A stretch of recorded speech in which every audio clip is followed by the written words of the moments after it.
So first there's a question arising from section discussion. Peter. Two unrelated questions. One will be quick and one is short.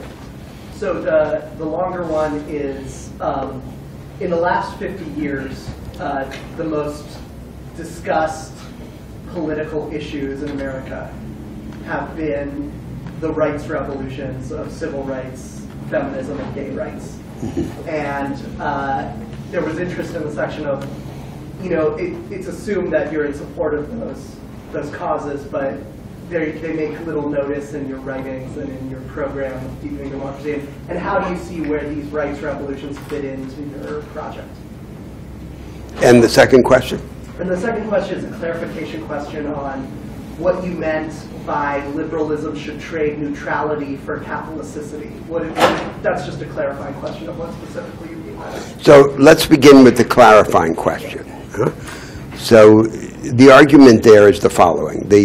A central tenet of classical liberal political theory is that the institutional order, which is also the order of right, should be neutral with respect to visions of the good. This is the most central idea in classical liberal political theory. The idea that the institutional and legal framework should not prejudice the contrast of visions of the good, but should remain neutral. Now, I argue, by opposition to this view, that no institutional order can be neutral. There is no such thing. Every institutional order translated into law encourages some forms of human experience and discourages others. And moreover, the ideal of neutrality, in addition to being illusory, is dangerous, because in historical reality, its invocation always serves the opposite of what it claims, namely that when an institutional and legal order is claimed to be neutral, what is in fact happening is that some sectarian promotion of certain interests and ideals against others, this tilting of the scales that is inevitable, is being immunized against challenged and given an undeserved halo of neutrality. So that's the first step of the argument. Then the second step of the argument is the claim that the illusory and dangerous ideal of neutrality has a kinship to an ideal that is not only feasible, but of immense value. And that alternative, the valuable alternative to the false and dangerous ideal of neutrality, has two sides. So one side is the side of openness, or as I call it, Catholicity. That is, an institutional framework cannot be neutral, but it can be magnanimous, it can be open, it can admit of a wide range of contradiction in the form of social life. That's not the same thing as neutrality. So every institutional framework tilts the scales, but in tilting the scales, it doesn't have to be single-minded, narrow, dogmatic. Despite the inevitable tilting of the scales, it can admit a wide range of variation and of contradiction. That's all I meant by the allusion to this concept of Catholicity, of openness. Openness to variation and openness to contradiction. Then the second side of this alternative ideal is the side that I brought under the label of corrigibility. That is, precisely because it cannot be neutral, it's all the more important that it be capable of being challenged because some of what it excludes or discourages may turn out to be valuable. And thus the importance among the attributes of institutional arrangements that they help organize and facilitate their own revision. So just one concrete example would, like, the institution of freedom of speech in a constitutional order, would that be a tribute to Catholicity and openness, even if it's not neutral? The institutional arrangement might encourage certain visions of the good life, but it welcomes many different, like, discussions of many different. Of course, but many aspects of the programmatic ideas that I've discussed here have this character. So you mentioned something that has to do more narrowly with the organization of politics. Obviously, it's not just free speech. It's the access of alternative political forces and social movements to the means of mass communication. Because if the articulation of alternative views is simply a matter of private doctrine, it means very little. But there are many other aspects of these ideas that also bear fundamentally on this concern. For example, the emphasis in the discussion of education on the dialectical character of education, every subject being represented from alternative points of view. The character of basic education combating the marriage of method to subject matter that characterizes the orthodoxies of the university culture and so forth. So that's the claim. No? Now, on the other subject, which is the subject of rights and also the subject of identity politics, in other words, in historical context, the reference to rights in the United States is typically associated with the ascendancy of identity politics. Because rights, after all, could be anything. Every institutional structure is translated into a legal order and involves some assignment of rights. But I take it that what you mean by rights is something more specific, which is... I guess I mean, the rights revolution is what some have called it, but, yeah. You know, it's, if you zoom out 1,000 years, possibly the most significant movement of our present day is feminism, you know, integrating half of the population into power. And how does that fit? How do things, you know, integrating previously marginalized races into power, integrating previously marginalized identities into power. And so this is a very important and interesting subject, and you're right that it has not played a prominent role in these discussions, in the argument that I've presented here. It's interesting and troubling for the following reason, that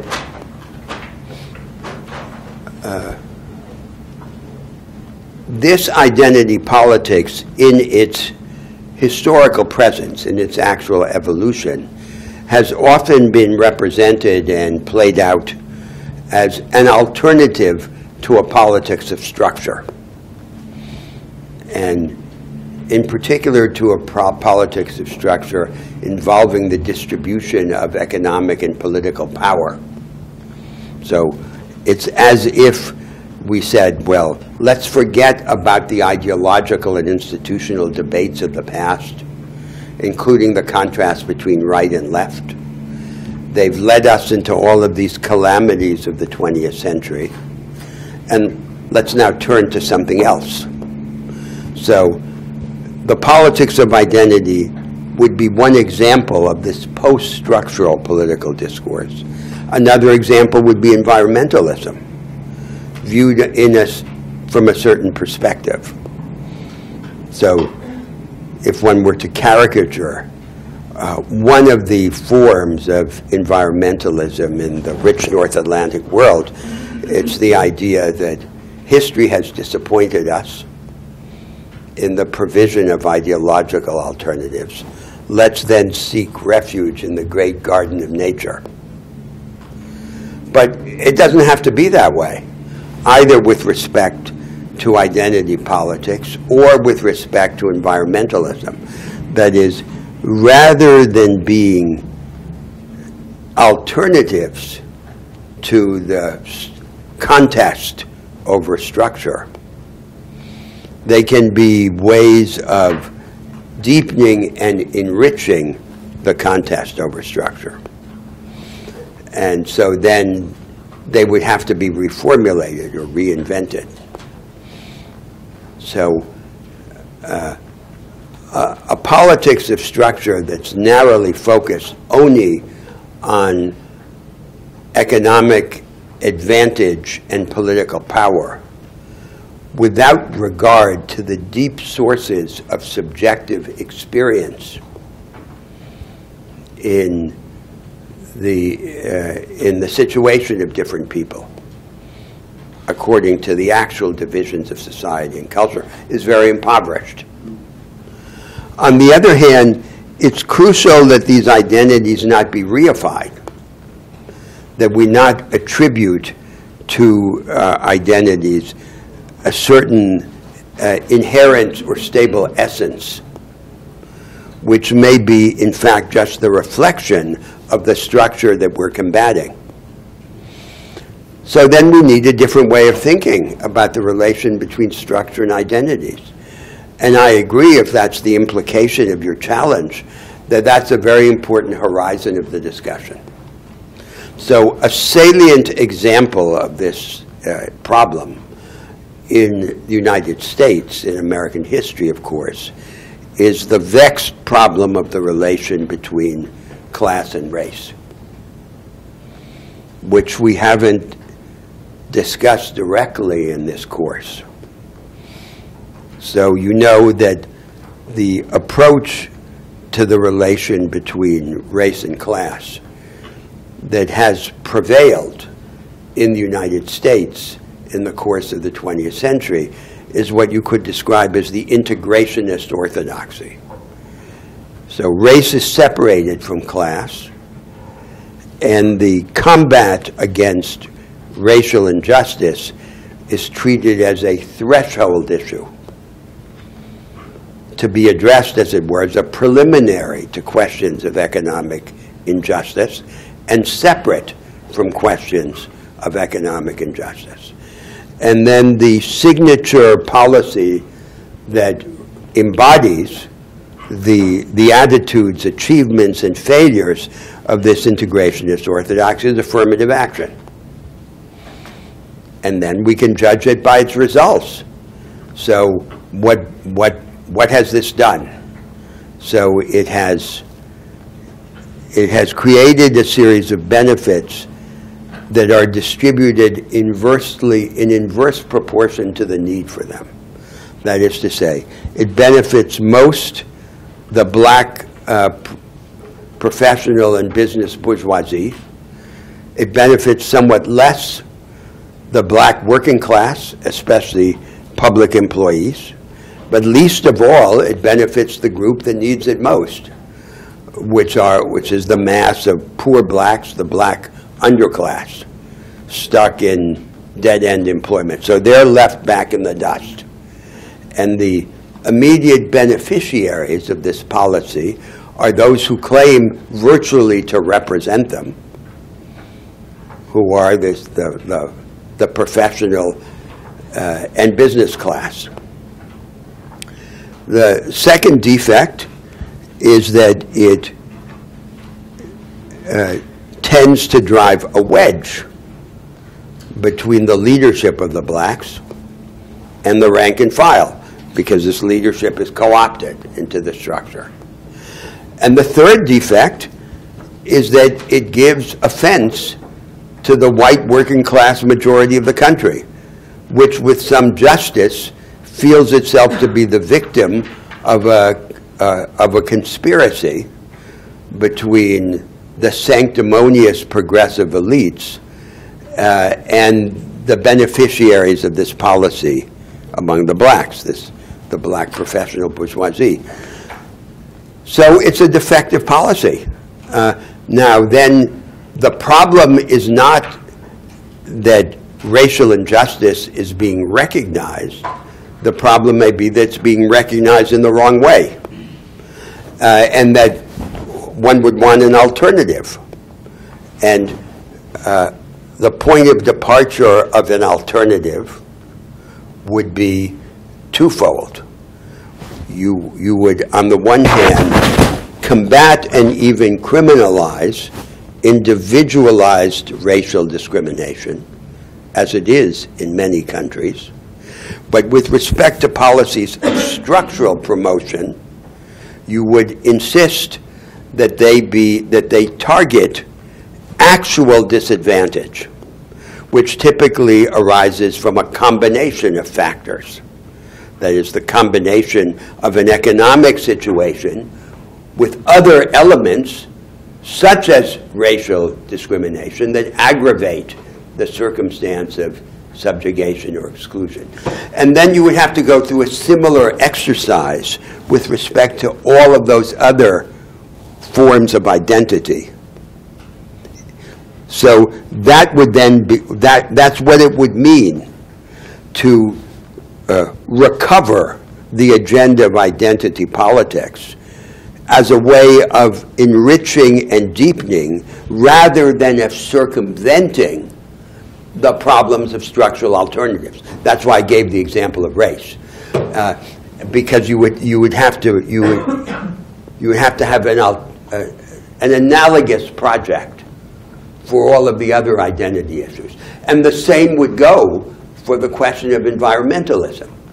So instead of seeing environmentalism as a way of jumping over or avoiding the structural issues, you would see it as a trigger for deepening and complicating the structural context. So, for example, there's a crisis in, like the 2008 crisis in the United States.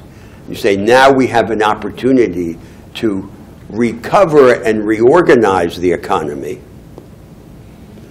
not just to go back to business as usual.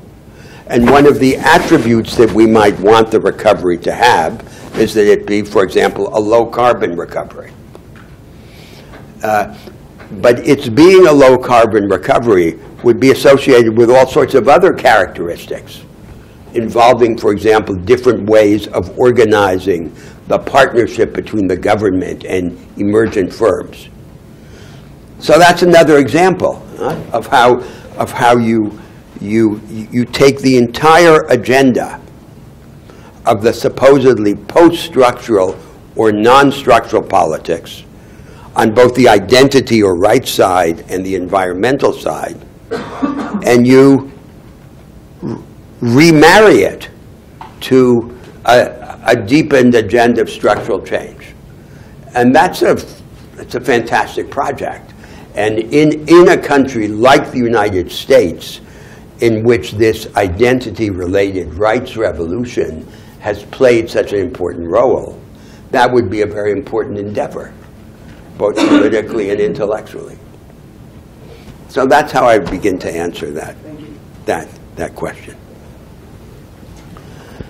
Now, subject for today is a vast subject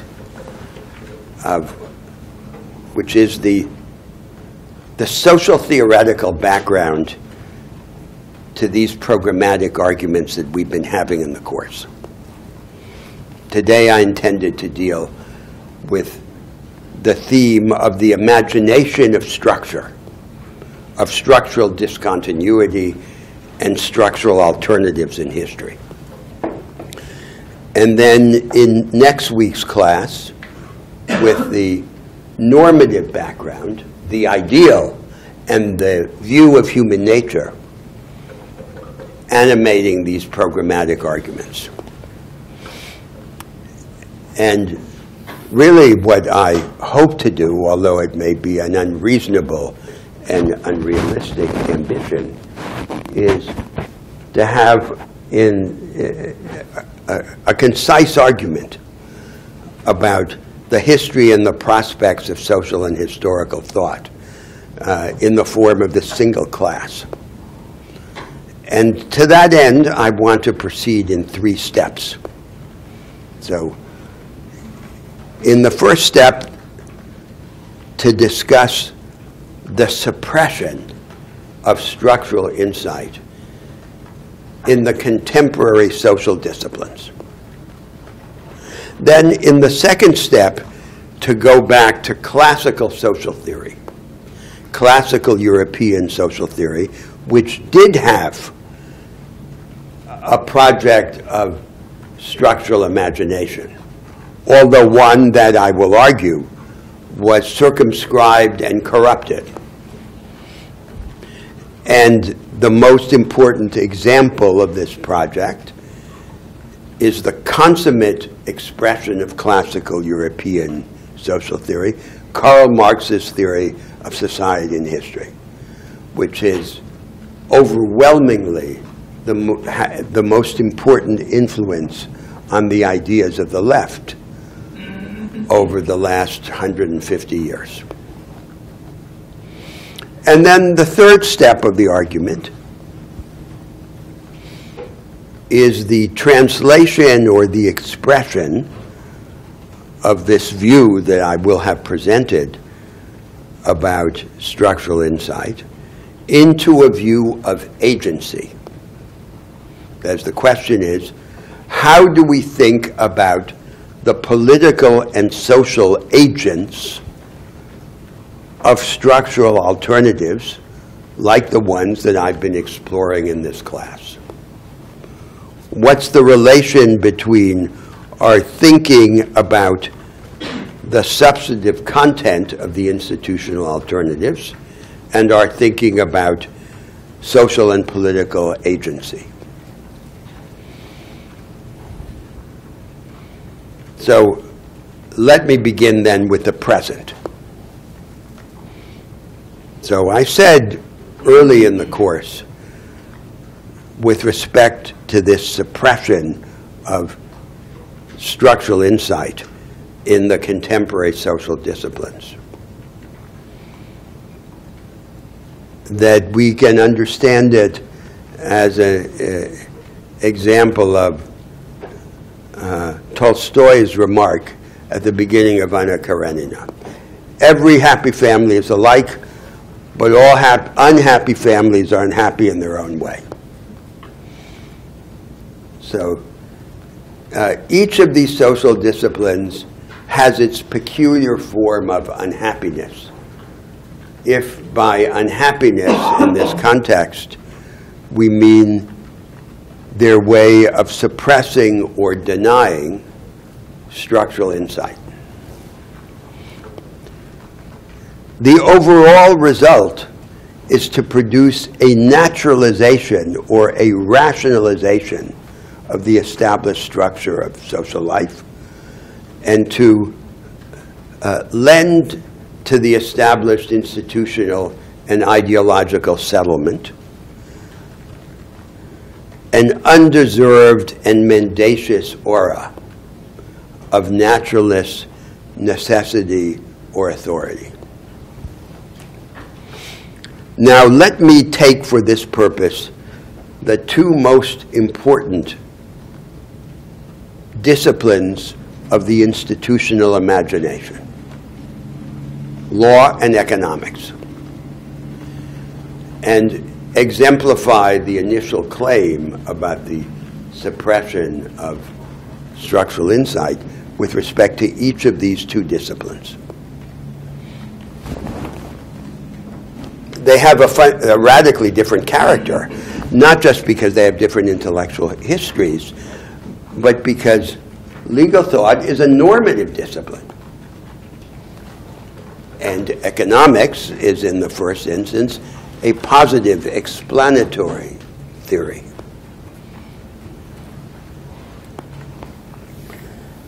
So there is now in the world a dominant approach to legal theory.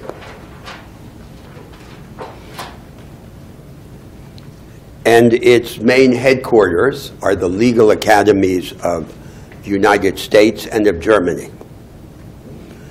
And from these two bases, it's radiated out to the whole world. So a very simple version of the history of legal thought over the last 100 or 150 years would be the following. In the 19th century,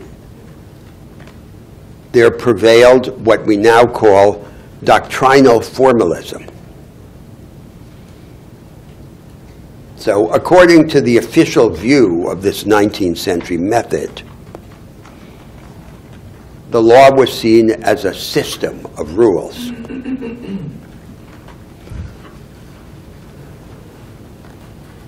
From which it was possible to deduce by a quasi-deductive method of inference the single correct solution to every legal controversy. Now, actually, this is a misrepresentation of 19th century legal thought, because the character of 19th century legal thought is better understood as an expression of a typological idea. The typological idea is the following. There are different types of society, and each of these types has a built-in legal structure. So there is a type, for example, of the free society, economically and politically, and it has an intrinsic legal architecture. So a society may, by evolution or by choice, become one of these types. But once it becomes one of these types, it doesn't have a choice about the content. The content is predetermined. And the work of legal science is to unpack this intrinsic content in a system of doctrine and of legal rules at successive levels of concreteness. That was the real character of this 19th century method. It's misrepresented by contemporary legal thought because contemporary legal thought wants to describe it as a primitive and dogmatic deductivism or conceptualism from which the contemporary jurists have supposedly freed themselves.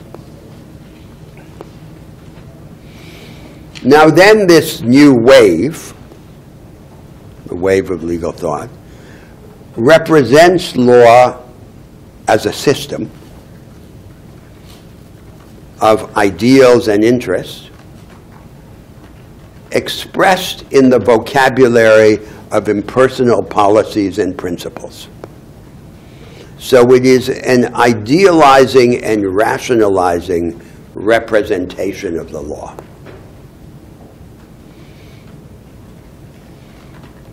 And it has three great defects that are very closely related to one another. The first defect is that it is a mystification of the law. It misrepresents what the law is actually like. The law is not a system, and no major part of the law is a system. In every area of the law, there are dominant solutions, and then there's a range of deviation or anomaly, typically in a penumbra, in a periphery around these dominant solutions. And so this rationalizing and idealizing form of legal thought in the vocabulary of policy and principle systematically understates the degree of contradiction and anomaly in the law. The second defect of this idealizing and rationalizing form of legal thought is that there is a practical interest motivating this operation. And the practical interest is to allow the jurists to exercise a significant amount of power in the name of this idealizing interpretation of the law. So there's a struggle in politics over the content of the law among alternative visions and interests. Some win and some lose. And then the jurists come after the fact and say, it isn't just a series of contingent truce lines. There's a plan underlying the law. And we, the jurists, will expound the plan in the language of policy and principle and interpret the law in the light of this plan. And the practical consequence of that exercise is some form of usurpation of power. Now then comes the third defect. And the third defect is the one that, from our standpoint, is fundamental. The third defect is that this idealizing and rationalizing interpretation of the law inhibits or even paralyzes in law the vital dialectic between experimenting with institutions and practices and revising our understanding of the ideals and interests that make sense of the law. So, again, I say that's what the law is. Our interests and ideals are nailed to the cross of the institutions and practices. But the marriage of our ideals and interests to our institutions and practices is always a forced or contentious marriage. We can, for the sake of realizing our interests or ideals, we begin to tinker with the institutions and practices. And as we tinker with them, we discover ambiguities and possibilities in our understanding of our interests and ideals that were hidden from us. And that's the vital dialectic by which we begin to change things. So it's as if this dominant form of legal thought, instead of serving as an instrument for that dialectic, froze it in a particular position through its idealizing and systematizing methods. So what's happened in the world is that this form of legal analysis, associated in general with the social democratic settlement of the mid-20th century in the North Atlantic world, has now been exported to the whole world. And the legal elites in countries like China or India or Brazil receive with alacrity this form of legal thought as if it were the wave of the future, when in fact it is a retrograde form of legal thought and not the desirable sequel to 19th century formalism. We could have a completely different view of legal thought, that in the narrow jurisdictional setting of professional legal interpretation would be teleological, it would be purpose-oriented, but it would abdicate this idea of an idealized system. And then legal thought would have a more important vocation outside the jurisdictional setting as an instrument of the institutional imagination, to understand the contradictory institutional material that exists in the law as a point of departure for the development of institutional alternatives. So that's a very specific way of suppressing structural insight. Now let's go to the other major discipline, which in principle should be a tool of the institutional imagination, economics.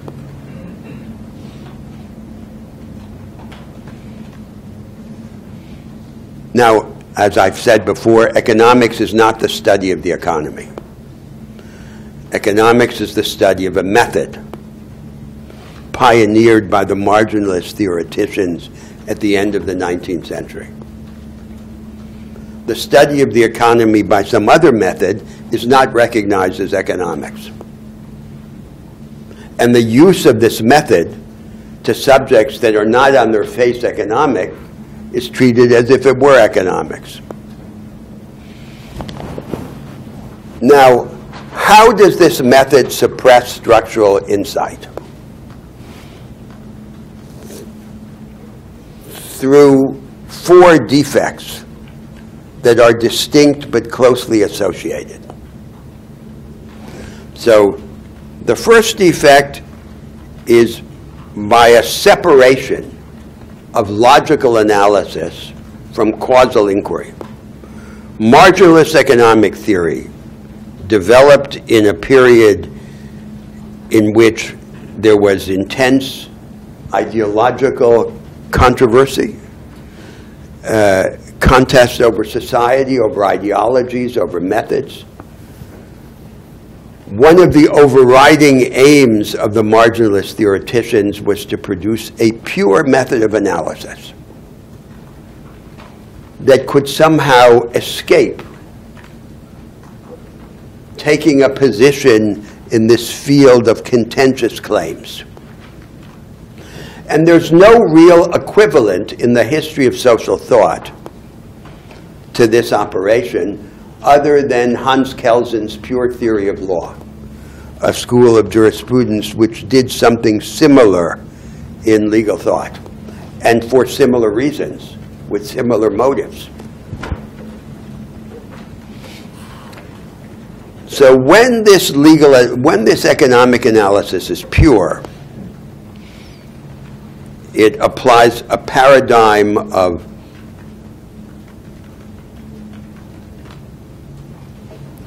the comparative allocation of resources under the constraint of scarcity, viewing the economy as a series of interconnected markets.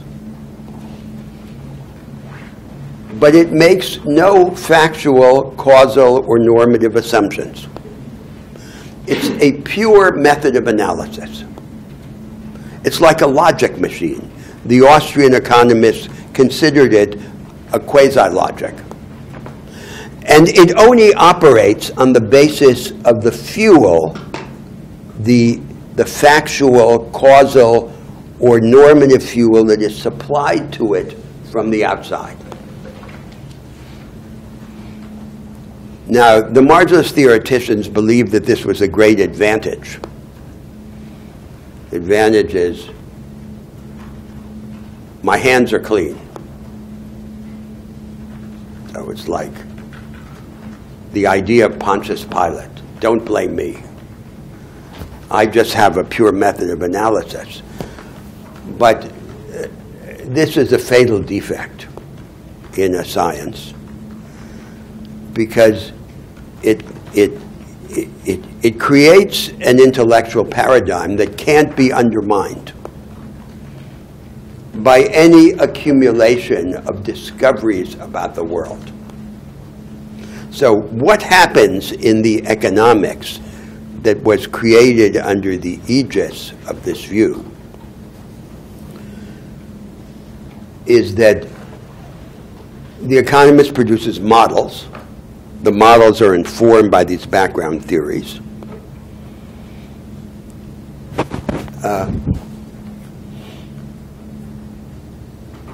And the models describe certain elements and give certain values to the elements, values of the parameters of these models.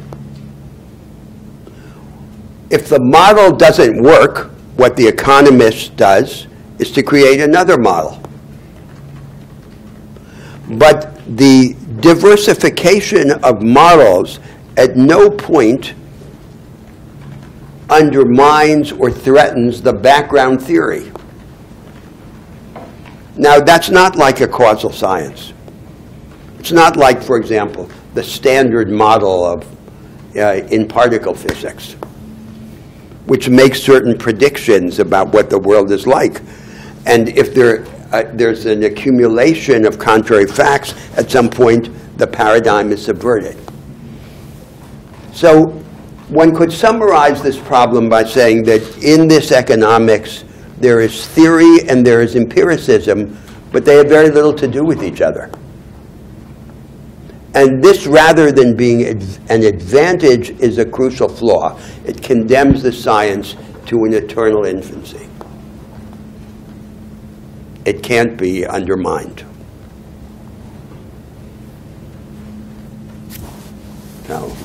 then there's this practice of diversification of models.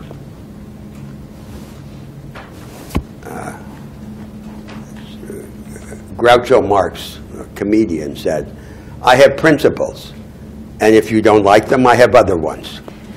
So that's the situation of the models in this economic science. Now, then comes the second defect of this science, and the second defect is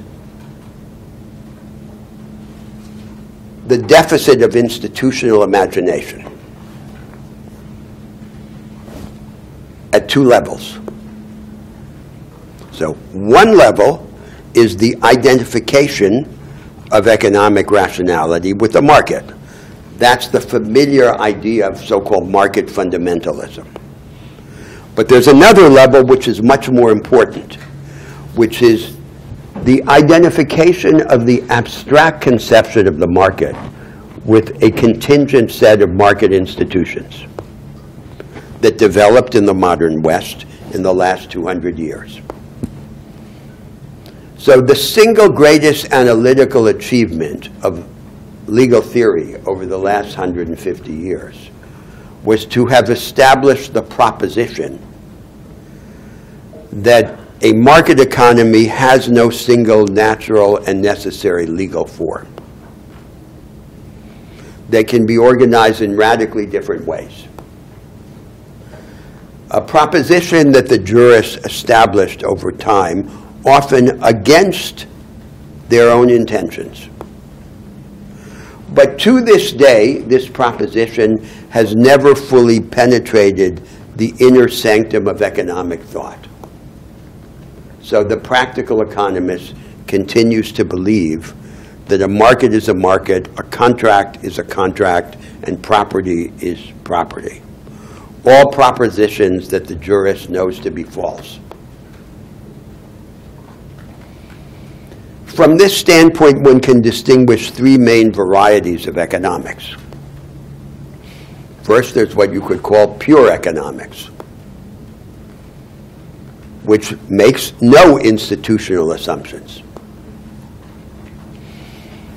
Then there is dogmatic economics, which assumes that a market order has an intrinsic legal and institutional form, as for example in Hayek. So Robinson Crusoe trades on his island, and if he trades enough, he will automatically generate something that looks like the law of property and contract of 19th century Europe. Then there's the third form of economics with respect to this idea, which you could call equivocating economics, and it's exemplified in so-called macroeconomics. The economist studies law-like correlations between large-scale economic aggregates, like the levels of saving, investment, and employment. Now, if you challenge him and you say, these supposed laws that you're establishing depend on a very detailed institutional background. For example, whether there's unemployment insurance, how labor is organized, what the rights of labor vis-a-vis capital are, and so forth. Change any aspect of that legal and institutional background, and these law-like correlations will shift. Then the economist recognizes, in principle, that there is this dependence, but he goes on to disregard this conception in his analytical and argumentative practice. If, in fact, the society in which he's operating is one in which the institutions are largely stable or stagnant. So he can disregard the concession. That's what happens. So stability or stagnation is confused with lawfulness. Now comes the third defect of this form of economic science. The third defect is that it is a theory of exchange, of competitive exchange in the market, unaccompanied by a theory of production. So in pre-marginalist economics, as in Adam Smith or Karl Marx, there was a theory of production at the same level as a theory of exchange. But if you open an economic textbook today and you look for the chapter on production, you'll find that there's very little about what we would recognize as production in it. Production is viewed as a shadowy extension of exchange under the lens of relative prices. And the reduction of the theory of production to the theory of exchange is feasible because of a contingent feature of these economies, which is that in them labor is bought and sold. If labor were not bought and sold, it would be much harder to reduce the theory of production to the theory of exchange. Now comes the fourth defect of this post-marginalist economics, which is that it is a theory of competitive exchange in the market, unaccompanied by any theory of the creation of the diverse stuff on which the mechanism of competitive selection operates. So compare it to the neo-Darwinian synthesis in the life sciences. In that neo-Darwinian synthesis, there's a theory of selection, Darwinian natural evolution, and there's a theory of the creation of the stuff, genetic mutation and recombination. The fecundity of a method of competitive selection depends on the range of the material from which the competitive selection selects. What we have in this post-marginalist economics is a theory of competitive selection with no theory of the creation of the stuff. So it's as if we had half of the story, and we don't know what that half means until we have the other half. So, for example, Paul Samuelson observed that the single most powerful insight of economics, by which he meant post-marginalist economics, was the Ricardian doctrine of comparative advantage, the theory of trade. The premise of the theory of trade is the division of the world into separate states. But from the standpoint of economics, of this economics, the division of the world into states is an accident or an embarrassment. It has no economic significance. The world might just as well be a single state. That would be better. There would be fewer transaction costs. Everything would be harmonious. Why not? Because there's no theory of diversity. So that's this economics, which the economists think is economics. That's the study of the economy. And it's, as you can see by the combination of these defects, it's a very specific way of suppressing structural insight. So I gave these two examples. They're radically different, legal thought and economics. But by different means, they converge to the same outcome. The same outcome is the naturalization or the rationalization of the established arrangements of society. So the result is that what we have in the contemporary social disciplines is what in the history of philosophy we would call right-wing Hegelianism. The real is rational. And that is the doom, the loss of structural insight, which was the great project of classical European social theory. So I've completed the first stage of my remarks, which are a polemic against the present situation of social thought. The practical consequence for programmatic arguments is this. We would think, in discussing alternatives for society, that we would consult, then, the social disciplines. But it turns out that they're part of the problem. more than they're part of the solution. So we would say to ourselves, we need a legal theory, but not the legal theory that exists. We need an economics, but not the existing economics, another one that doesn't exist, and so forth. That's a barely exaggerated rendition of the actual situation.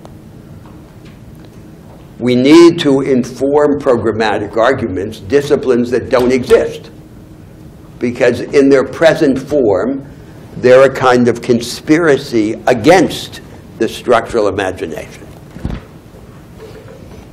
So let me stop there first, and ask you. So that's, it's unfair for me to ask you because I don't even know what I'm asking you. Because what should we discuss? Should we discuss the general situation? Should we discuss the merits and possibilities in each of these disciplines? Yes. How does political science, is that so much economics in how it might rationalize the term structure, or does it take like a different path, similar to law? Well, it's hard to say because it doesn't have the methodological coherence. The domination of a single paradigm that you have in economics. So when you say political science, it's not clear what's meant. A large part of contemporary political science is actually an imitation of economics, of this post-marginalist economics. And then the same kinds of objections would apply. Yes? I think also if you look at the field of like sociology or anthropology as well, there's been a severe suppression of structural insights. Right? I think like structure as a thing has been critiqued from Weber to Foucault to like everyone today as this violent sort of thing. I'm wondering, does this also but this is what I think is the case, that each of these disciplines is a different situation. So in most of them, as in the remark I just made about political science, there isn't the degree of theoretical integration around a dominant paradigm that there is in economics. Anthropology is an exception, because in anthropology there is a dominant tradition. But the dominant tradition is a kind of cultural determinism in which instead of the reification of the institutional order, there's the reification of the cultural order as a kind of logic, suppressing the degree of contradiction or anomaly, and taking then these cultures in world history as the real protagonists in world history.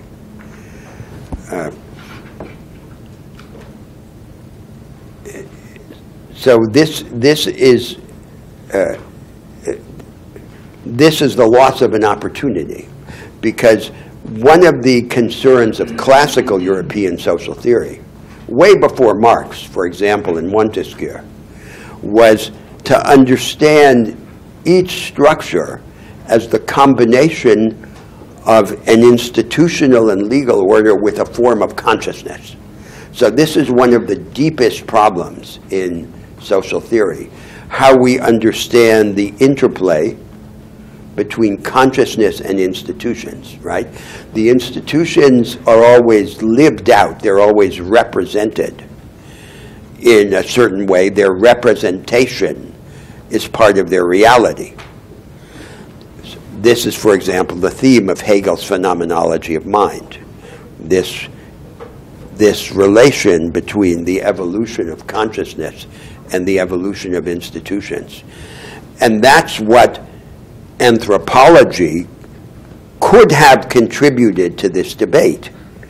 But instead of complicating the situation by putting at the center the dialectic between consciousness and structure, it simply reproduced in its attitude to culture or to consciousness the systematizing and reifying approach of the positive social sciences.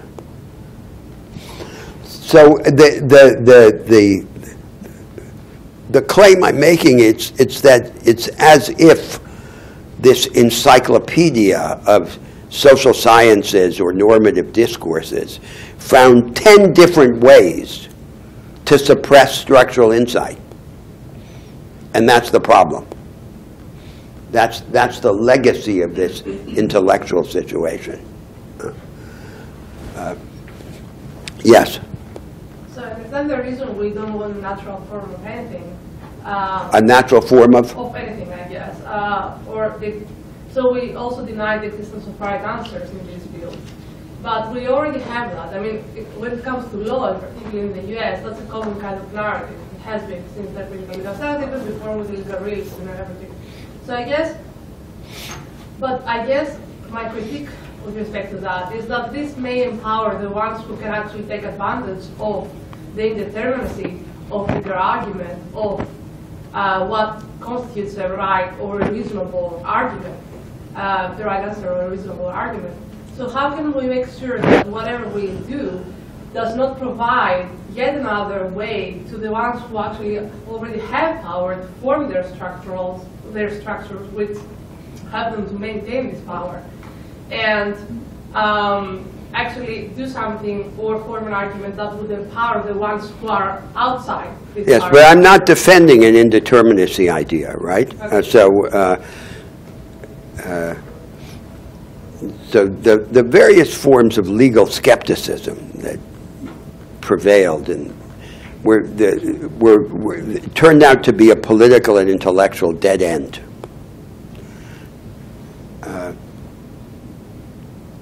So there's this rebellion against legal formalism, which was misrepresented. And then, instead of developing a different way of understanding law in its contradiction and its transformative possibility, many of the legal radicals developed this idea of legal indeterminacy, which taken literally doesn't make any sense. And produces no instruments for transformation. So it allowed this central legal position, this idealization of law and the vocabulary of policy and principle, to present itself as fighting a two-front war. On the one hand, against primitive deductivism or conceptualism, the 19th century. On the other hand, against this irresponsible reduction of law to politics, to rhetoric, and so forth. So they're sort of the reasonable ones.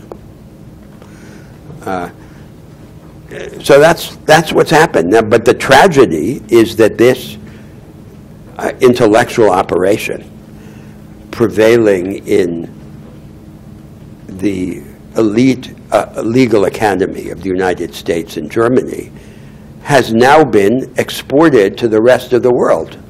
And the rest of the world has received it as if it were the inevitable progressive sequel to the so-called formalism of the 19th century. We should have rebelled against it. We should have chosen another future for legal thought, and in which a realistic view of legal thought in its contradictory reality could then be appropriated as an instrument of transformative practice. But that's another debate. This would take us far. This is the subject of the whole situation and future of legal thought. But we do need, I mean, final point, we do need some sort of direction, because we do want to reject this natural, the existence of a natural form, but we don't want to leave it like completely open. So we do need some sort of direction of a right answer, or of a vision of law is not a mush. It's not a clay in which you can make it mean whatever you want it to mean. So one of the things that happened in the United States is that the legal radicals were politically marginalized. So they like to think that it didn't matter who would win or lose in politics. It's as if they said to themselves, once it gets into our hands, the legal interpreters, we can make it mean whatever we want it to mean. This is, of course, wishful thinking. It does matter who wins or loses. And there is a particular structure. And legal analysis should not be based on a mystification of this structure. So you would think, what would you think? You'd think that in China and India and Brazil, this would be the agenda of the jurists, to develop an alternative to this rationalizing and idealizing representation of law. That's not what's happened. What's happened is that they've, under the yoke of mental colonialism, they have received with alacrity this bad future of legal thought and pursued it in a carbon copy. Yes? Can you give any examples of politically marginalized legal radicals in the United States? They're all marginalized politically. I thought you were going to ask me to give me examples of the ones who weren't marginalized. Or maybe the legal radicals that marginalization. No, they're all marginalized. But it wasn't just the legal radicals. What happened in the United States at a certain moment is that the progressive liberals, when they failed to get their agenda, the agenda that they wanted from the American people, thought they could circumvent political politics through judicial politics. They thought they could have a takeover of the federal courts, and that under the disguise of this idealizing interpretation of law, they could get an agenda that the people refused to give them until the empire struck back. So there's no alternative to politics. The idea that you can jump out of it through a trick is an illusion, so you can't compensate for a political defeat by a rhetorical maneuver in legal thought, equipped through a takeover of the judges. So it's not just the legal radicals in the United States who suffered from this problem. It was the liberals and the progressives generally. Well, what were the legal radicals proposing? What are some of the proposals that have been silenced because of the political marginalization? No, this was the problem, because a large part of them then accepted this discourse of radical indeterminacy that was unaccompanied by an institutional program, when in fact the most valuable outcome of this rebellion against legal formalism in the United States was a kind of micro-institutionalism, which the law began to be perceived as a terrain for the development of small-scale alternatives that could serve as points of departure for larger-scale alternatives. Yes? Well, I think one of the names that we could mention in that regard, perhaps Duncan Kennedy, or anyone who was part of the movement in the 1980s. But I think that perhaps the elephant in the room is that there are no alternatives at the end of the day, because life is a dead end. We could read intellectual history of all the antinomies and oppositions that you've mentioned and so aptly described as simply a pendulum movement going from subjectivism to objectivism that will repeat itself infinitely in history without end. And there is no way to transcend that. And so from my perspective, and from your remarks, and I take them with the utmost respect for your work, which I think is nothing short of brilliant, is that some of your proposals are simply trying to expand the range of antinomies that institutions can take into account. So this institutional transformation that you're proposing is simply opening up our views, the horizons, to different forms of contradiction, so that this struggle will play out in more diverse forms. On the other hand, sometimes you propose transcending antinomies and finding this third way. Then my impression is that with regard to the first movement, it ends up being what you called in the first class trivial, because you're not changing things, you're simply expanding the degree and the range and the number of contradictions, but the essence of the system remains the same. The essence of reality doesn't change. Whereas on the other hand, if you're trying to find the third way, I find it utopian. Because there is no third way, at least in my view. It's what I have called this eternal, infinite pendulum movement, which you can't really escape. How? Well, because I think this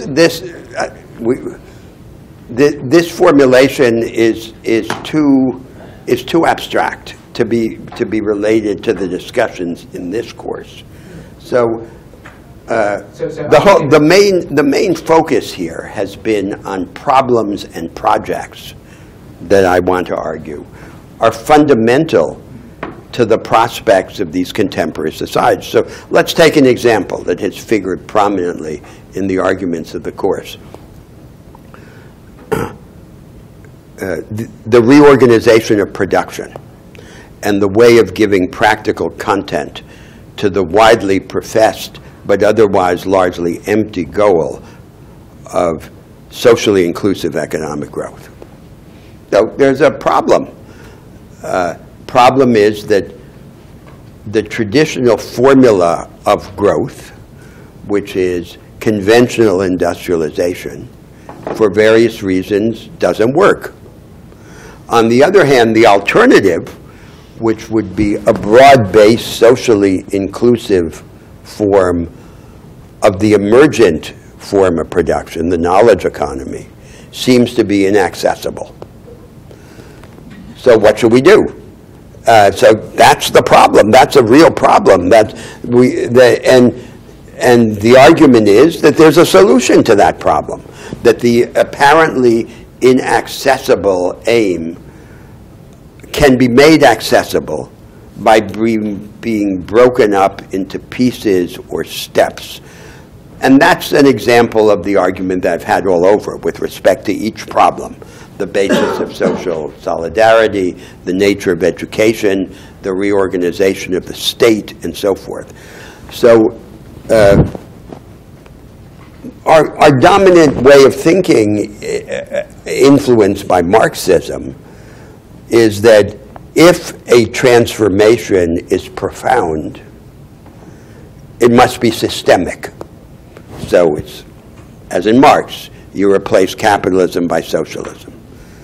If it's not the systemic substitution of one regime for another, it's just the reformist management or moderation of a system. Now, I reject that idea because I think that transformations that are revolutionary can begin in small steps, and that a transformation like this one, involving the advancement of an inclusive form of the knowledge economy, would be revolutionary. But it can't be understood under the Marxist vocabulary as the substitution of one prepackaged system for another. But it's bound to be always a combination of systems. So there's not really a third way between capitalism and socialism, state control and the market, or individualism, or autonomy and altruism, and things like that. I disagree. I think I don't accept the Marxist concept of capitalism, which is this idea that there's a system, and that it's not just an abstract conception of economic decentralization. That's not what it means. Marx's idea was like the idea of the 19th century jurists. There is a regime, and the regime has a detailed, built-in legal and institutional architecture. I don't believe there are such regimes. And so if we're speaking about the market as in the abstract, just an abstract idea of economic decentralization, it has no predetermined legal and institutional content. But the choice of the direction is fateful for society, has decisive consequences. So the background picture with which I'm working is not that there is in history a menu of fundamental systemic options, and that we somehow have to choose from that menu or to combine them in a limited number of ways. That seemed to be the premise of your remarks. I'm rejecting that idea. And that's actually the subject of what I next want to say about classical European social theory. But that does require a leap of faith.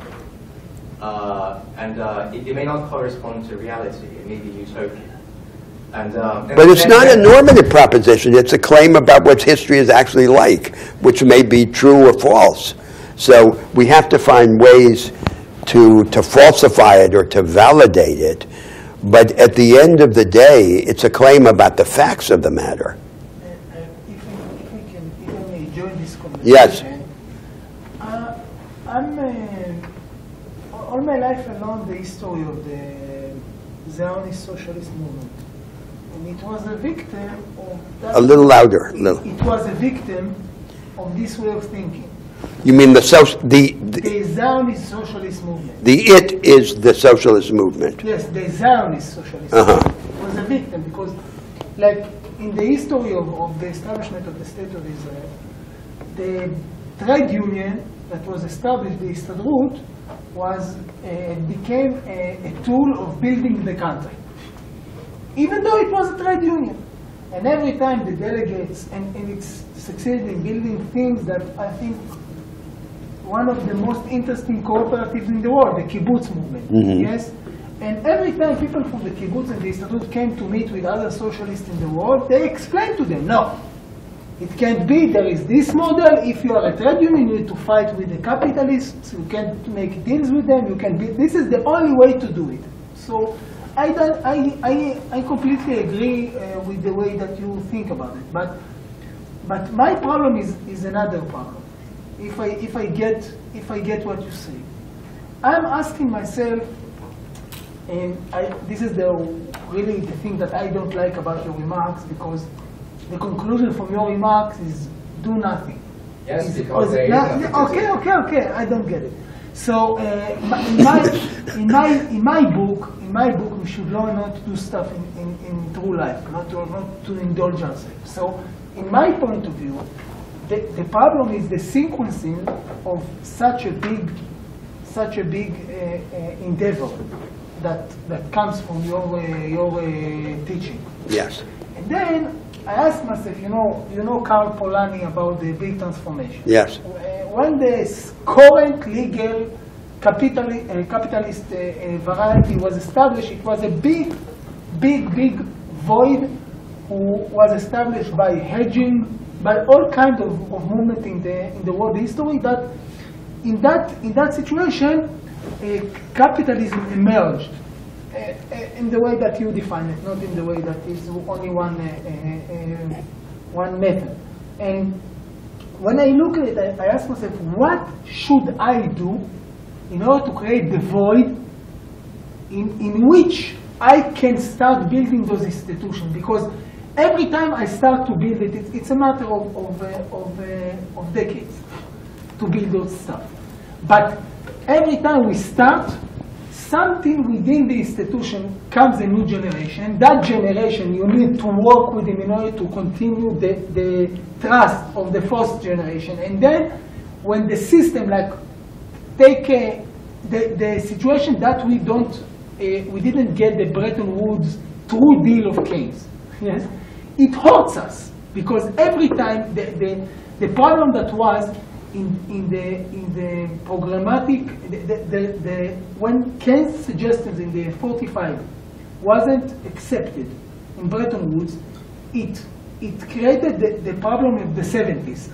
And in that problem, they destroyed a lot of alternative institutions that we had in other places, because the global way of doing business opposed what happened in the specific countries. So I ask myself, maybe Lenin was right. Maybe we should be more radical. Maybe if things are worse, it's better, because we need that void. We're mixing together many different topics, right? So my whole procedure here is patience, right? So there's many different subjects, and the theme here now at this moment is what we can learn from the history of thought that will teach us how to think about structural change. And there's a problem. the central problem is that the most powerful example that we have of how to think about structural change is the example that comes from classical European social theory, especially from Marxism. And it's a flawed example. But what happened in the subsequent history of social thought and social science is that instead of dealing with this flaw and recovering structural insight from the constraints that it suffered under in Marxism, threw out structural insight altogether, naturalizing and rationalizing the form of social life. That was the point of the comments that I just made about law and about economics. So we have to proceed by steps. And we have to try and unpack the situation into its several elements. So before we come to the large question of whether there are any alternatives, whether history is hopeless, whether the new can never happen, we have to arm ourselves with these instruments of insight and suspend disbelief while we consider our intellectual options and marshal our intellectual resources. But everything is belief. You're believing in one thing, and then you're having another. Of course. So how are you going to decide? And then I'd like to bring perhaps the discussion back to one of the specific examples that you've given today, which is the relationship between neoclassical and postmodernist economics. Yes. And the diversity existing in fact. So again, we go back to antinomies and the tension between trying to establish universal laws for human existence as opposed to the concrete diversity and complex, the chaos that reality is. You cannot reconcile the two.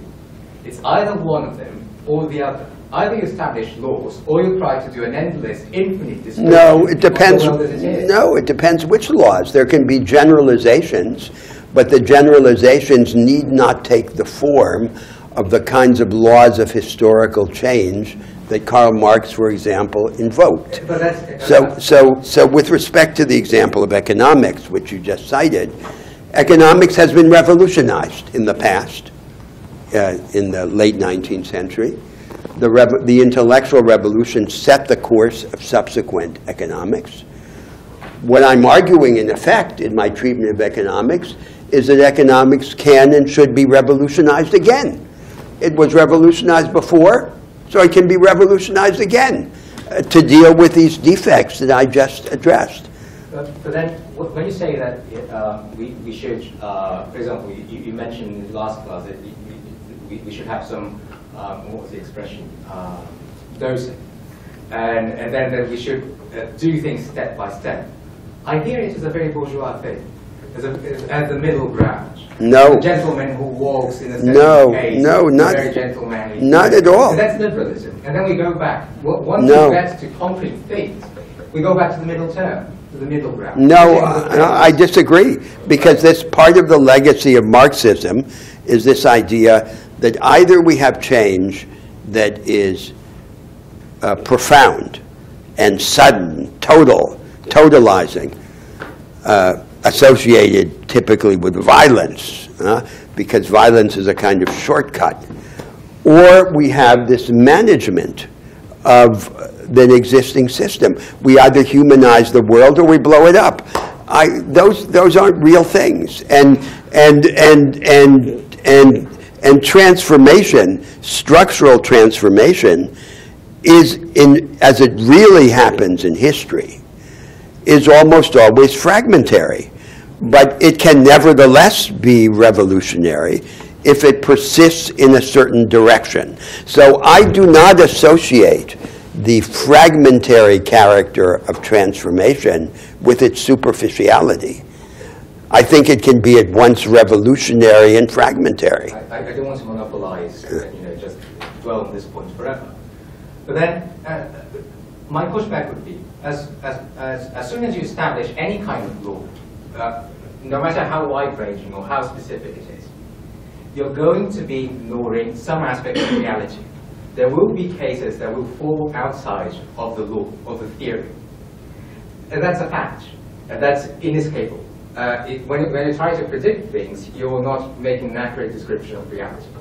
And then I have one last remark that doesn't relate to this previous discussion, which is you accuse liberalism of being neutral and pretending that struggle doesn't exist, or trying to hide the antinomies and the different tensions. No, it's more specific. I claim that the idea of the neutrality of the institutional order with respect to visions of the good is both false and dangerous. That's the specific claim. It is false and it is dangerous. And then you propose a third alternative. What if there is no third alternative? And then we're pretending there is one. But why call it a third alternative? No, but why call it? Then it ends up to be just another facade of power. But I mean, this is the contest of. But I'm not sure what the argument is. All arguments can be flawed. They're being flawed. They're being vulnerable to criticism or to defeat. I consider to be a virtue that they can be subject to defeat. The problem with the method developed by the marginalist economists was precisely that it wasn't vulnerable to challenge. They consider that to be an advantage. I consider it to be a fatal flaw in their system. We want a set of ideas and of arrangements that is corrigible. And then there's the substantive debate, which ideas are better than other ideas. But it's not that the ideas that are being presented are somehow definitive or immune to being subverted. They can be subverted. That's their benefit, that they can be subverted. The question is whether we can organize in our thinking and in our institutions a possible progression. But how can we determine which ideas are better? Well, by criteria. We change our views of the criteria as we go along. That's what happens in science. And it happens in politics as well. There is no consensus about criteria. No, but there is a consensus. But there you is sit in this room and you breathe in, so you take someone's place. What is the point here? If we take what you suggest to do nothing. In the end, I'm not saying that we shouldn't do anything, but what I'm saying is whatever you do, there will be winners and losers. Okay, but you need to work in the world. But you need to work in the world. You need to do something with your life. Nothing is better or worse. It simply exists. Any value judgment, any ethical position is arbitrary. It's not fair to the Jones that you are sitting on. We don't think that way. It holds the Jones. Yeah, we think that some sets of ideas are more successful than others. Some institutional arrangements are more responsive than others to our fundamental interests. A social construct. Something that is historically determined according to who holds power. But let's go on, and let's carry this discussion on to what I intended to be the second step of my remarks, which is the history of classical European social thought. I don't believe that you need to continue. You will hold someone by your suggestion. Maybe someone wants and when I say classical European social thought, I mean above all Marx and Marx's critique of English political economy and his theory of society and history that developed out of this critique. And I want to discuss this project of classical European social theory as a background to the argument about agency, how to think about the social and political agents of transformation. The central idea is the idea that the structures of society are artifacts. They are our creation.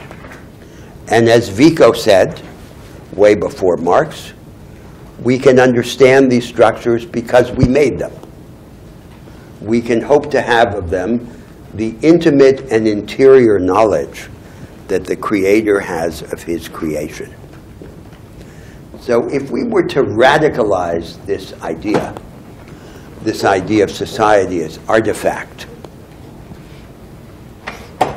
rather than as natural phenomenon, we could see the structures of society as a kind of frozen fighting. So there's a struggle in history, practical and visionary struggle. And this struggle is from time to time contained or interrupted. And the results of the containment or interruption are the structures. That's what they are. The formative institutional arrangements and ideological assumptions that shape the routine conflicts of society. So you could think of it as a game of musical chairs. The music stops, everyone sits down, and those positions are the structures. That's the nature of these structures, thinking of them in that way rather than as natural phenomena. That was the revolutionary insight of classical European social theory. That we shouldn't understand them as natural phenomenon, we should understand them as a kind of frozen us. That's what they are. But this revolutionary insight in classical European social theory was circumscribed by three sets of assumptions that I regard as illusions, and each of which had very important practical consequences. So the first assumption was the closed list illusion. There is in history a closed list, a menu of alternative regimes. In Marx, they are the modes of production: slave society, feudal society, capitalism, and socialism. And this idea of the closed list goes together with the notion of the objectivity of class interests. So in each regime, there's a class structure, and the classes have objective interests by virtue of their place in the structure. So on the Marxist notion, the deeper and the wider the class conflict, the more the objective nature of class interest becomes manifest. Now, there is no such closed list of regimes in history. This doesn't exist. And the truth about class interest is close to being the opposite of what Karl Marx said it was. So class interests appear to have an objective content so long as conflict is contained. As conflict escalates in scope and intensity, the question, what are my interests as a member of a certain class, becomes inseparable from the question, what are the alternatives? And what would my position be under each of those alternatives? What would then be my interest and even my identity?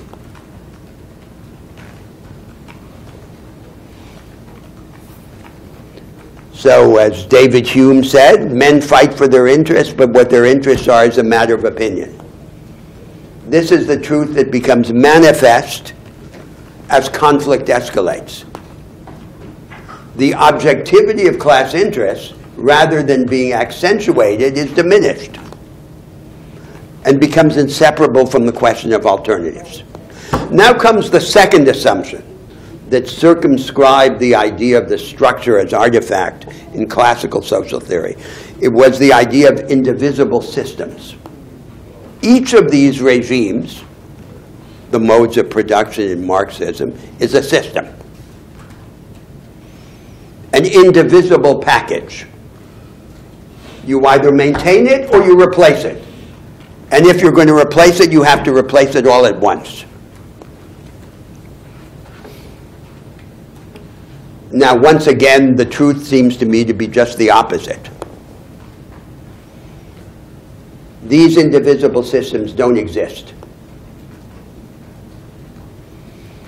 The structures that exist in history are recalcitrant to change and exert an immense influence on the surface of social life and on their own sequel. But they are not indivisible systems. And when they change part by part. So the practical implication of the illusion of indivisible system is a binary view of politics. There are basically two types of politics. There's the revolutionary substitution of one system for another, or there's the reformist management of a system. This binary view is false. There is not this choice between these two forms of politics, because real structural change, when it really happens in history, is piecemeal change. And it can nevertheless be revolutionary if it persists in a certain direction. So the idea of systemic change is just a limiting case, and for the most part a fantasy. The unavailability of this fantasy in real historical experience can then become an alibi for its opposite. So the idea of the ex-Marxist is real change would be the systemic substitution. Real change is not in the cards. And if it were in the cards, it would be too dangerous. So what's left to do is to humanize the world. So the many countries in the world are governed by disenchanted Marxists who use then this false idea of systemic change as a pretext for its opposite. Now comes the third illusion that circumscribed the idea of society as artifact in this tradition of classical European social theory. The third illusion is the historical laws illusion. So there are laws of succession governing the substitution of these systems in history. And the practical implication of this idea of historical laws is that there's no role for programmatic thinking. History supplies the project. We don't supply the project. For us to supply the project is a kind of voluntarism. So the science of history is the substitute for the programmatic imagination. Now, it's very interesting that what's happened in the world, and especially in the ideas and arguments of the left, is that for the most part, they no longer believe in these strong assumptions of classical Marxist theory. But they continue to use the vocabulary. So there's this confusion. So they use the concept of capitalism, for example, as if they were Marxists. But they're not Marxists. They talk about class conflict as if they believed in the idea of the objectivity of class interests. But they don't believe in it. And so there's a vocabulary which is not consistent with the underlying premises. There's confusion about structural thought. The conventional critique of Marxism, of Marxist social theory, emphasizes the criticism of functional explanation. So a functional explanation is to explain something by its results. For example, Darwinian theory is a species of functional explanation.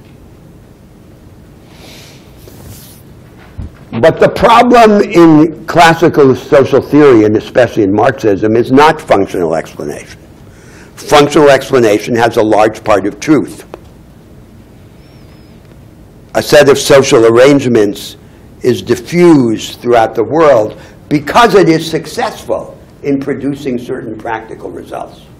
That's the truth of functional explanation. But the functional explanation selects out from the practical materials that are made available by the historical circumstance, the contingent points of departure. When the functional advantage selects from these contingent points of departure, it characteristically selects under the constraint of what I've called before the path of least resistance. So what's the path of least resistance? It's the way of assimilating an innovation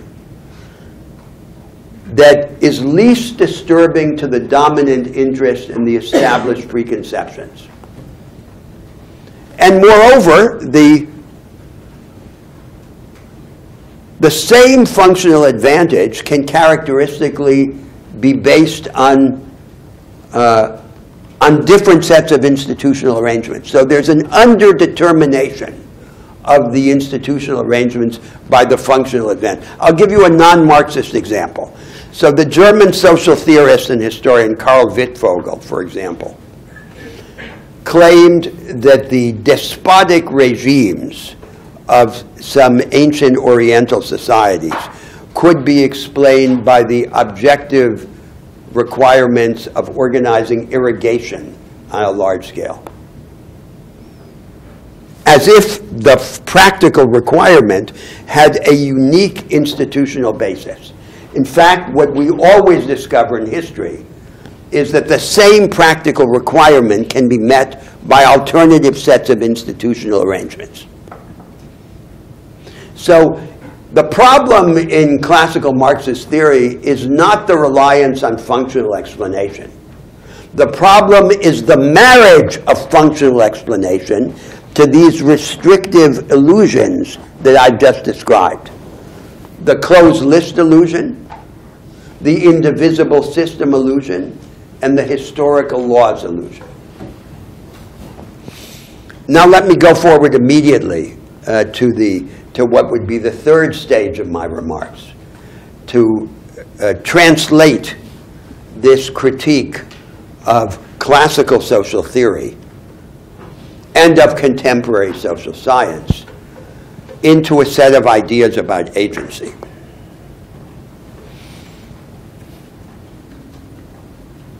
Given the views about structural change, structural discontinuity, and structural alternatives suggested by these arguments, how do we think about the social and political agents of transformation? And I summarize a view of agency in three theses that rely on this background that I've just expounded. So let me call the first the correspondence thesis.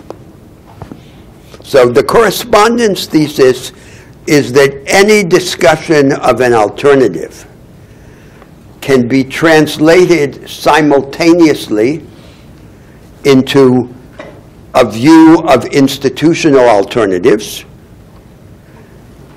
and a view of social and political alliances, of the constituency, of the base of these alternatives. One of these views is just the reverse side of the other. So every programmatic discourse can and should and in a sense must be developed in these two registers. They're not separate. They're just the reverse sides of each other. And every powerful transformative project creates over time its own constituency. Now here's the second thesis. The second thesis is the duality thesis.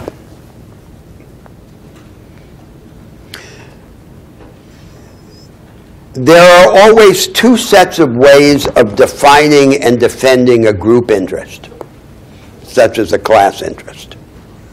There's one set of ways that is institutionally conservative and socially exclusive. And there's another set of ways that is institutionally transformative and socially solidaristic. Let me give you an example. The example that has been the most important for the evolution of the modern left, which is the way of understanding the interests of the organized labor force headquartered in the capital-intensive sectors of the economy, and especially in mass production industry. That was, after all, the core of the historical constituency of the left parties. and the favored agent in Marxist theory, the industrial proletariat. Now we have this situation in which mass production is in decline or in crisis. And there are then two ways of understanding the interests of the workers who are caught in this declining sector of the economy. One way is to say that their interests are inseparable from their niche in the present division of labor and in the present economic regime. So then you dig into the niche and you defend it against all challenges. So what that means in practice is to try and preserve the life for this mass production industry for as long as possible, against plant closings, against subcontracting, against rivalry by foreign firms or temporary workers at home or abroad. And that's what I'm calling the institutionally conservative. It's also socially exclusive, because it then sees the neighboring groups in social and economic space as the enemies. So the small business class, the temporary workers, the subcontracted workers, the foreign workers, they're the enemies. But there's always another way of defining and defending a group interest. The other way is institutionally transformative and socially solidaristic.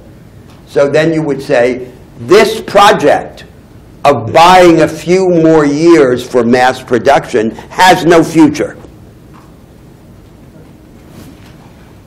The only possibility is to convert mass production into something else, into the knowledge economy, in a more inclusive form. But the transformation of mass production into the knowledge economy would require institutional innovations, changing the arrangements that are constitutive of the market economy. And moreover, for it to go forward, some of the groups that used to be seen as enemies would have to be redefined as allies, because this project of the conversion of mass production into something else would require alliances with these precarious workers or with the small business class. That's socially solidaristic. Now, there's always a problem. And the problem is that the way of defining the group or class interest that is institutionally conservative and socially exclusive has the advantage of presence, of tangibility. It may have no future, but it works right now in the short term. And the leaders of those labor movements or political parties live in biographical time, not in historical time. So they say, you want me to put in risk my base before I have another base, and I'll be left with nothing. So maybe this won't work for the future, but by then I'll be dead. So that's the argument in favor of the first set of ways of defining and defending a group interest.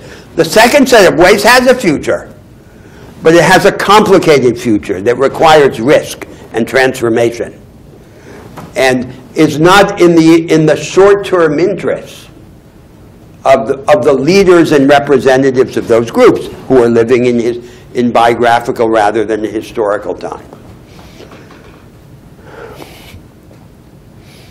So the progressives have on their side, on the side of seeking an alternative to the path of least resistance, represented by these socially exclusive and institutionally conservative solutions, that they're suppressing a potential, in this case, the potential of the knowledge economy. But they have against them that what they propose doesn't exist. It doesn't exist yet.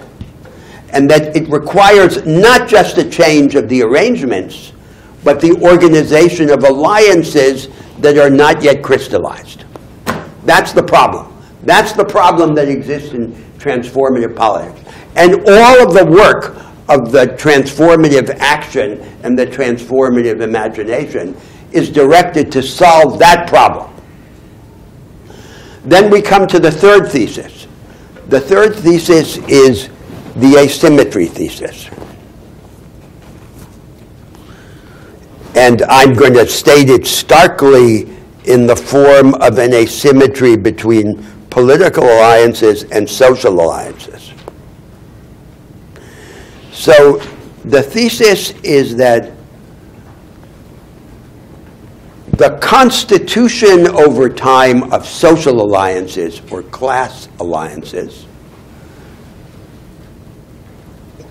presupposes political alliances, because political alliances are necessary to create institutional alternatives, and institutional alternatives are the basis for lasting class alliances.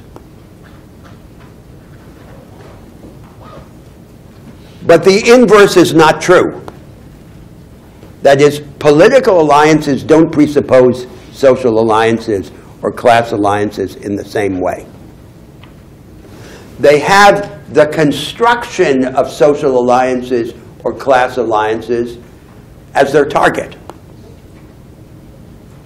So for them, the social alliance or the class alliance is not an antecedent reality.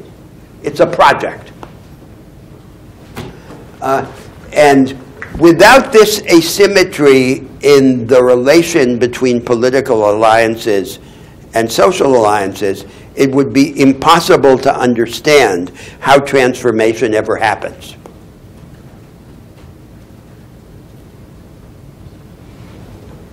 So none of these ideas about agency that are summarized in these three theses, the correspondence thesis, the duality thesis, and the asymmetry thesis, make sense against the background of either the naturalization of social life in contemporary social science or the necessitarianism of classical social theory, which recognizes the constructed and artifactual character of the structures, but then circumscribes this insight through the illusions of false necessity. So the theses about agency presuppose an understanding of society and history that doesn't exist, that is denied by both classical social theory and contemporary social science. But that's what we must do. That's the argument that I'm making, that in order to think transformatively, we have to rely on a form of understanding that isn't available to us, and that we have to make, as it were, as we go along. Now, this was the metaphor of Neurath, the Viennese neo-positivists. We have to rebuild the raft on the open sea. This is the situation in which the effort at programmatic thought is complicated by the absence of an adequate institutional background. Now, I just want to complete the discussion, which we're going to continue next week, with a moral and psychological observation.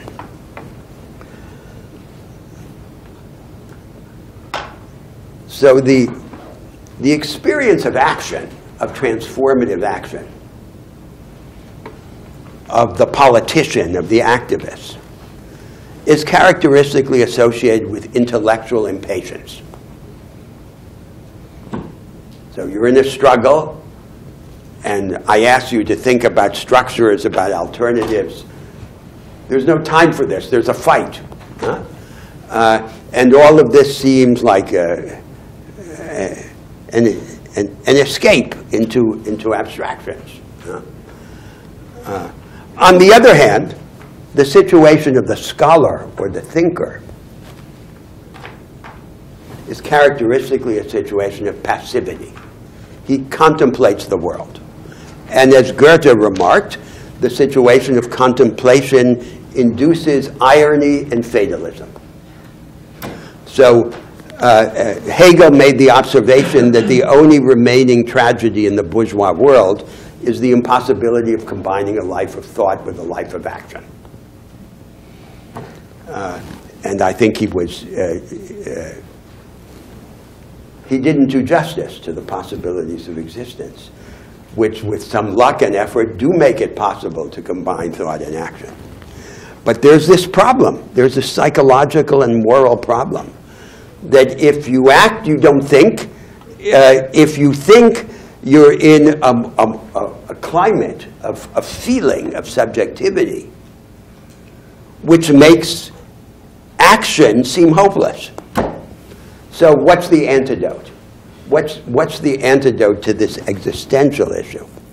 There are two antidotes, and they have to be very closely related in the mind and in our experience. One antidote is the imagination. The imagination, which connects insight into the actual with the understanding of the adjacent possible. The imagination does the work of crisis without crisis. That's the first antidote. And the second antidote is hope. Now, hope is not optimism.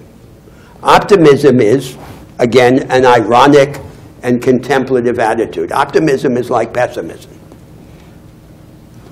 You know, there's a joke about Leibniz, the philosopher, who's associated with the doctrine that this is the best of all possible worlds. And the joke is the following. Who is the optimist? The optimist is the one who says this is the best of all possible worlds. And who is the pessimist? The pessimist is the one who answers, you're right. And this is because optimism and pessimism are the same thing. They're this contemplative and ironic. That's not what hope is. Hope is an existential attitude. Hope is the shadow of action. It's the discovery of transformative opportunity through engagement. So hope is not the cause of action. We don't need to be hopeful to act. Hope is the consequence of action. And the marriage of hope with the imagination is the solution to this problem. We'll continue next week.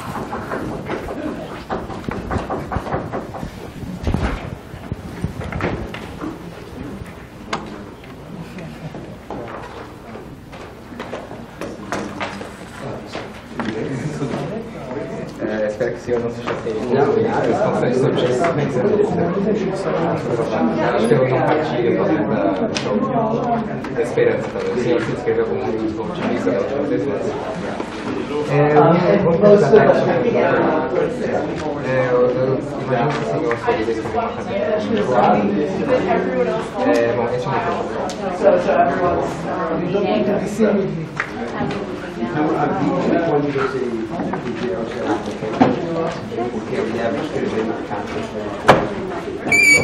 Bom, esse é o meu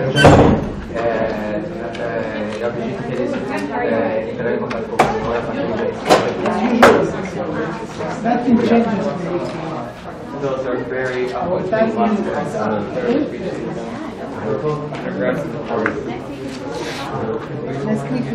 Let's take you out to dinner with the Sure, of course. That would be wonderful.